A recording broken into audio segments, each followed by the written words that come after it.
Merci de nous suivre et de vous abonner sur la chaîne des leaders Go 221. Soumaré, je suis la directrice du développement du secteur privé au niveau du ministère de l'économie, du plan et de la coopération. Alors les défis à relever, comme je le disais, on a un modèle économique qui est quand même dynamique, mais qui crée peu de valeur.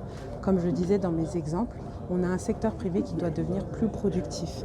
Parce que si vous voulez, au niveau de la productivité, on a un problème, c'est qu'on n'arrive pas à transformer localement nos ressources. Et c'est là qu'est l'enjeu. Il faut qu'on puisse transformer. J'ai donné l'exemple tout à l'heure, par exemple, d'un agriculteur qui va produire énormément, mais qui ne va pas forcément emballer puis exporter. Et il faut qu'on accompagne aujourd'hui nos entrepreneurs et notre secteur privé à monter à l'échelle. Alors comme je l'ai dit dans ma présentation, aujourd'hui le secteur privé, on compte sur le secteur privé parce qu'on a une stratégie qui le montre. Nous devons aujourd'hui avoir un secteur privé compétitif, créateur de richesse et d'emplois, en tout cas moteur de la croissance endogène dans les pôles territoires. Et notre stratégie, elle se en tout cas matérialise sur 3 axes. Le premier axe, c'est la compétitivité des territoires. Ce qu'on veut, en tout cas, c'est, comme je le disais, identifier les entités remarquables, ces entreprises qui vont pouvoir tirer tout un écosystème. Le travail est déjà en cours. Ensuite, il y a la facilitation des affaires et de l'investissement privé. Et ce qu'on veut, à travers cet axe-là, c'est faire des réformes structurantes grâce au dialogue public-privé. On va comprendre quelles sont les problématiques au niveau de chaque secteur d'activité pour pouvoir mieux réformer et mettre en place en tout cas un pipeline de projets structurants, des projets qui seront préparés, que nous aurons dérisqués pour ensuite bien les financer.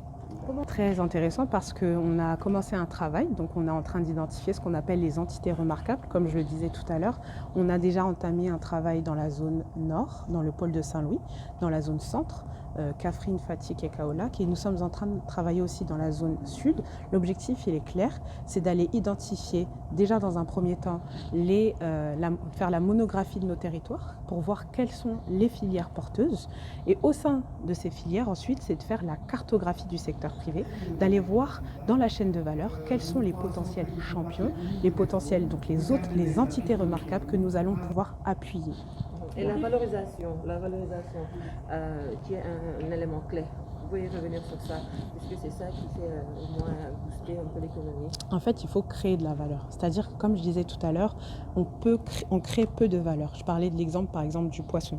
On a beaucoup de poissons, on a des pêcheurs, on a une filière qui est quand même dynamique avec des pêcheurs qui ont de l'expérience. Mais malheureusement, on a une problématique au niveau de la transformation, au niveau de l'emballage, au niveau de la logistique. Et tout l'enjeu, il est là. Il faut structurer la filière pour faire en sorte qu'on puisse monter à l'échelle, accéder à des marchés, pouvoir travailler avec d'autres intermédiaires, pouvoir capter le financement aussi, avoir des projets qui puissent capter les financements. Donc c'est là toute la problématique. Alors je le disais, ça c'est l'axe 3, l'appui à l'entreprise, la formalisation. Ce qu'on veut déjà, c'est travailler sur, faire un choix stratégique fort. Il faut redynamiser les chambres de commerce. C'est très important parce que la chambre de commerce, ça doit être le point d'entrée des entreprises. Et au sein des chambres de commerce, elles sont ancrées territorialement, elles ont les informations des entrepreneurs, elles sont sur place. Et ce qu'il faut, c'est redynamiser ces chambres de commerce, faire en sorte que l'entrepreneur puisse avoir le parcours de A à Z. Quand je dis le parcours de l'entrepreneur, c'est déjà se créer, avoir son INEA, ensuite avoir accès à des professionnels, des experts comptables qui vont pouvoir les sensibiliser sur l'importance de pourquoi on doit se formaliser. Il faut qu'ils comprennent pourquoi ils doivent se formaliser pour ensuite pouvoir capter le financement, capter toutes les formations possibles, avoir de la formation, etc. etc. Et c'est comme ça qu'on va pouvoir pousser à la formalisation. Et il y a aussi un second abcès, il y a une seconde chose à faire, c'est surtout la réforme, les réformes.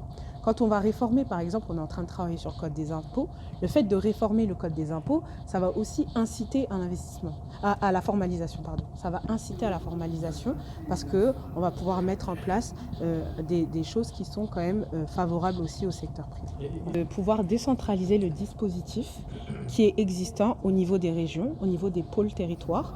Il y a déjà le travail qui est déjà entamé, il y a déjà des structures d'appui et d'encadrement qui le font très bien. Là, le FONGIP est en train de se décentraliser. La PIX aussi a déjà des plateformes qui sont accessibles dans les territoires. Donc c'est de vraiment pousser ce travail-là, faire en sorte que les maisons de l'entreprise, elles seront accessibles donc à tous les entrepreneurs qui seront dans les régions, même les régions les plus éloignées. Alors au niveau de l'accompagnement, on a le programme PASS qui est déjà financé par la Banque mondiale et la BAD, qui nous permet donc déjà de travailler sur ce que je disais tout à l'heure, les entités remarquables, de pouvoir les identifier.